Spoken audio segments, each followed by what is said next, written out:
हरि बोल।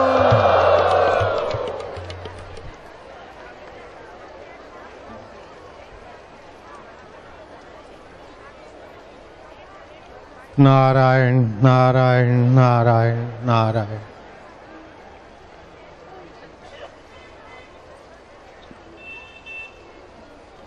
बैठते जाओ लालिया लाला।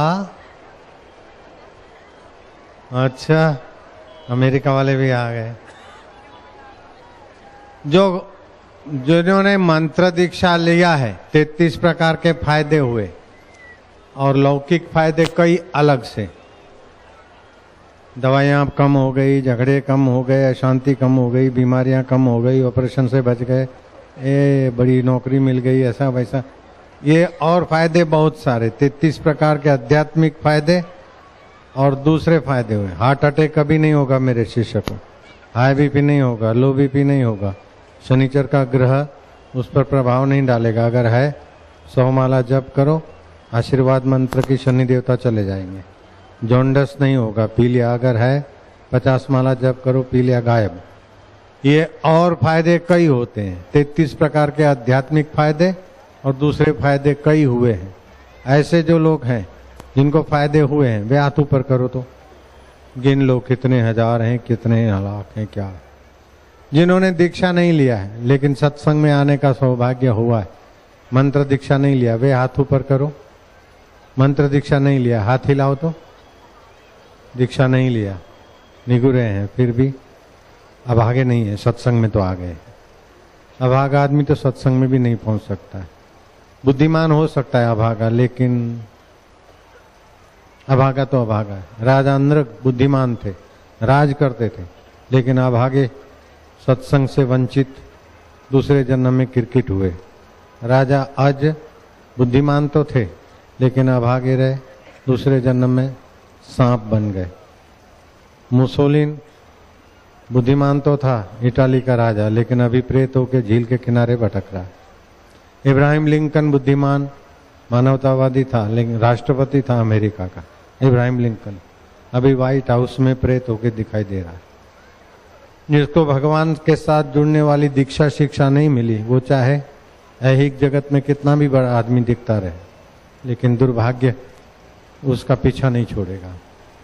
कबीर जी ने कहा, निगुरे का नहीं कोई ठिकाना, 84 में आना जाना। निगुरा आदमी ऐहिक उपलब्धियों को सच्ची मानकर अपने को बड़ा मानने लग जाता है, लेकिन ऐहिक उपलब्धियां पहले थी नहीं, बाद में रहेगी नहीं। और ऐहिक उपलब्धियों के कारण अपने को बड़ा मानता है, वो बड़ी भारी गलती करता है। ऐहिक उपलब्धि तुम्हारे मन की उपज है, तो मन तुम्हारा बच्चा और बच्चे का बच्चा, और उसको अपने सिर पे चढ़ाना कितनी मूर्खता है। मत कर रे गर्व गुमान, गुलाबी रंग उड़ी जावे वो। सुख इतना बंधन नहीं करता जितना सुख की लालसा बंधन करता। दुख इतना दुख नहीं देता जितना दुख का भय दुख देता है। मैं दुखी हूं, वो बात जितना दुख देती है उतना दुख में दम नहीं है। निंदा इतनी खतरनाक नहीं जितना निंदा का भय खतरनाक है, और निंदा करने वालों से द्वेष खतरनाक। मेरी कोई निंदा करते करवाते मुझे कोई द्वेष नहीं होता, ठीक है, उन अपना पुण्य और अपनी बुद्धि नाश करते, मेरा क्या बिगड़ता है।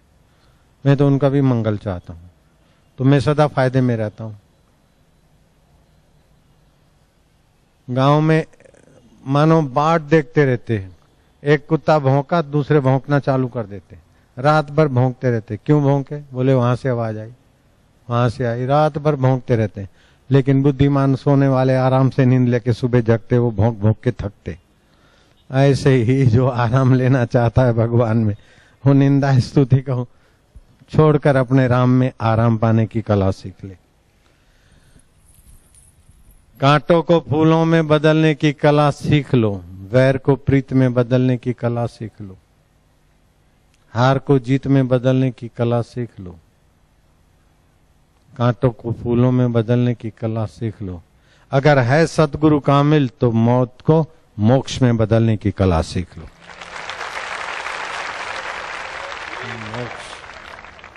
मौत आ जाए, और आएगी मौत तो मेरी मौत नहीं होगी। वो जब भी मौत आएगी वो गुजर जाएगी और मैं सदा रहूंगा। मौत के बाद भी जो रहता है वो मैं कौन हूं। दुख के बाद भी रहता है, सुख के बाद भी रहता है, चिंता के बाद भी रहता है और चिंता के पहले भी रहता है, वो मैं कौन हूं। इस प्रकार अपनी असली मैं को जानकर सारी परिस्थितियों को गेंद की ताई उछालते खेलते आगे बढ़ते चला जाओ। अगर जीवन में सतगुरु की दीक्षा नहीं है और सत्संग नहीं है, चाहे बाहर से कितना भी जीवन टिप टॉप दिखे, वीआईपी एंड वीवीआईपी, फिर भी हृदय की तपन और वासना मिटेगा नहीं, अज्ञान मिटेगा नहीं। शाम पड़ते ही वाइन ढूंढेगा, क्लब ढूंढेगा, सुरा और सुंदरी ढूंढेगा।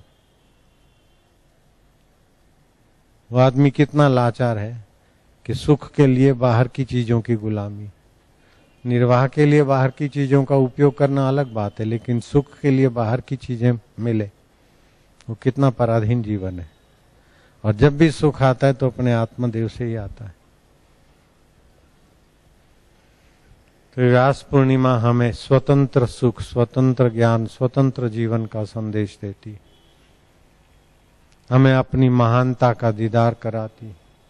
मानव तुझे नहीं याद है, तू ब्रह्म का ही वंश है, तू परमात्मा का वंशज है। बोले तेरा भाग्य बुरा है, फलाना बुरा है। अरे भाग्य, मनुष्य अपने भाग्य का आप विधाता है। चाहे तो नश्वर चीजों को महत्व देकर गुलाम बन जाए और जन्म जन्मांतर तक घसीटा जाए नीच योनियों में, चाहे मध्यम योनियों में, चाहे देव योनियों में। अगर और बहादुर है तो सतगुरु की दीक्षा लेकर सुख और दुख का दोनों का उपयोग करके परम आनंद स्वरूप परमात्मा शिव, परमात्मा राम, परमात्मा